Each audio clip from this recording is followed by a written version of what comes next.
মই আগতেও কৈছোঁ যে RSSৰ পৰা বাহিৰৰ পৰা যিখিনি মানুহ আহিছে আজি তেওঁলোকে অসমৰ ভিতৰত সাম্প্ৰদায়িক এটা বাতাবৰণ সৃষ্টি কৰিবলৈ বিচাৰিছে। এই ক্ষেত্ৰত অসমৰ ৰাইজ সজাগ হোৱাটো উচিত। অসমীয়া জনসাধাৰণ বাহিৰৰ মানুহৰ প্ৰভাৱত আমি নিজৰ ভাই ককায়েকৰ লগত আমি কাজিয়া নকৰোঁ।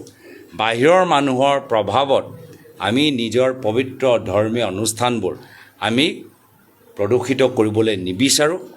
মুখ্যমন্ত্ৰী আজি আমি গম পাইছোঁ যে লখিমপুৰতো এনেকুৱা এটা ঘটনা হৈছে য'ত এটা মন্দিৰৰ বাহিৰত বাতাবৰণটো তেওঁৰ কিছু ক্ৰিমিনেল মাইণ্ডেড মানুহবোৰ আজি প্ৰদূষিত কৰিছে। এইখিনি কাম আমাৰ মন্দিৰৰ পবিত্ৰতা ৰক্ষা কৰাৰ ক্ষেত্ৰত মুখ্যমন্ত্ৰী ব্যৰ্থ কিয়? আজি যেতিয়া এবাৰ ধুবুৰীত হৈ গ'ল তাৰপিছতো ক'তোৱে হ'ব নালাগিছে। তাৰপিছতে পুলিচ লগাই দিয়ক পহৰা হিচাপে। মন্দিৰ, নামঘৰ, গীৰ্জাঘৰ, মছজিদৰ বাহিৰত পুলিচ পঠাই দিয়ক পহৰা দিবলৈ। এইখিনি কাম কৰা নাই কিয়? ইয়াতো তেওঁলোকৰ কিবা ৰাজনীতি ইয়াত আছে, জড়িত হৈ আছে নেকি? মন্দিৰৰ পবিত্ৰতাও লৈ তেওঁলোকে ৰাজনীতি কৰিবলৈ বিচাৰিছে নেকি? প্ৰচাৰ কৰিবলৈ বিচাৰিছে নেকি? ইয়াতকৈ আৰু দুৰ্ভাগ্যজনক কথা কি হ'ব পাৰে? আৰু সেইকাৰণে কৈছোঁ অসমীয়া RSS কৰ্মীৰ ওপৰত আমাক ক'বলৈ একো নাই, কিন্তু বাহিৰৰ পৰা যিখিনি RSS মানুহবোৰ আহিছে উত্তৰ ভাৰতৰ পৰা, পশ্চিম ভাৰতৰ পৰা, তেওঁলোকে গাঁৱৰ ভিতৰত সোমোৱাৰ আগত পুলিচ থানাত ৰেজিষ্টাৰ কৰাটো গুৰুত্বপূৰ্ণ হ'ব।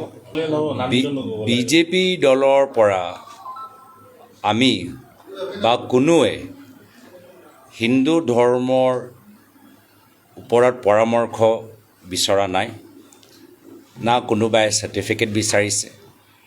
আজি তেওঁলোকে হিন্দু ধৰ্ম লৈ যে ৰাজনীতি কৰি আছে, মই ভাবোঁ ধৰ্ম লৈ যি ধৰ্ম কংগ্ৰেছতকৈ পুৰণি, বিজেপিতকৈ পুৰণি, 5000 বছৰ পুৰণি, সেই ধৰ্মক লৈ ৰাজনীতি কৰাটোৱে হৈছে অপমান।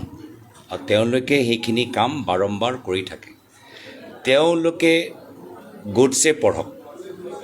তেওঁলোকে যিহেতু গডছেৰ পথ অনুকৰণ কৰিবলৈ বিচাৰে, তেওঁলোকে গডছে পঢ়ক।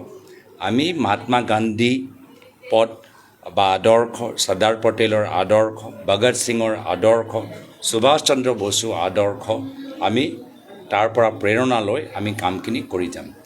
বিজেপি আৰু RSSৰ পৰা না আমাক পৰামৰ্শ লাগে, না আমাক কিছু চাৰ্টিফিকেট লাগে।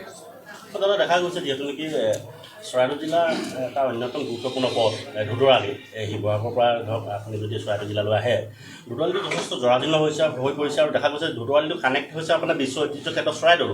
আৰু চৰাইদেউলৈ বিভিন্ন সময়ত পৰ্যটক আহে, ধুদৰালি যথেষ্ট জৰাজীৰ্ণ, আচলতে বাৰ্তাবিলাক বেলেগকৈ যায়। এই ক্ষেত্ৰত আপুনি সাংসদ পুঁজিৰ ফালৰ পৰা কিবা ব্যৱস্থা গ্ৰহণ কৰিব? চাওক, এইটোতো ডাঙৰ ৰাস্তা, PWD বিভাগ কিয় আছে?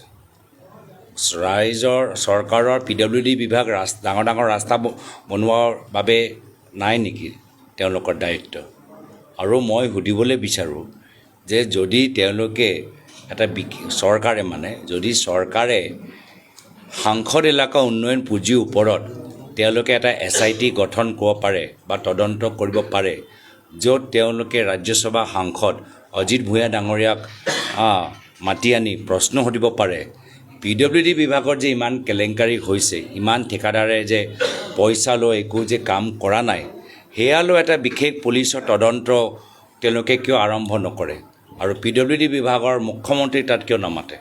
যদি সাংসদ উন্নয়ন পুঁজি লৈ তেওঁলোকৰ ইমানেই তেওঁলোকৰ চৰকাৰৰ চিন্তা আছে, সৎ চিন্তা আছে, তেতিয়াহ'লে JJM, গুৱাহাটী উন্নয়ন ডিপাৰ্টমেণ্ট আৰু PWD বিভাগৰ দায়িত্ব থকা মন্ত্ৰীসকলৰ ওপৰত পুলিচৰ তদন্ত কিয় নহয়? মই সেইখিনি কথা জানিবলৈ বিচাৰোঁ। ইয়াৰ উপৰিও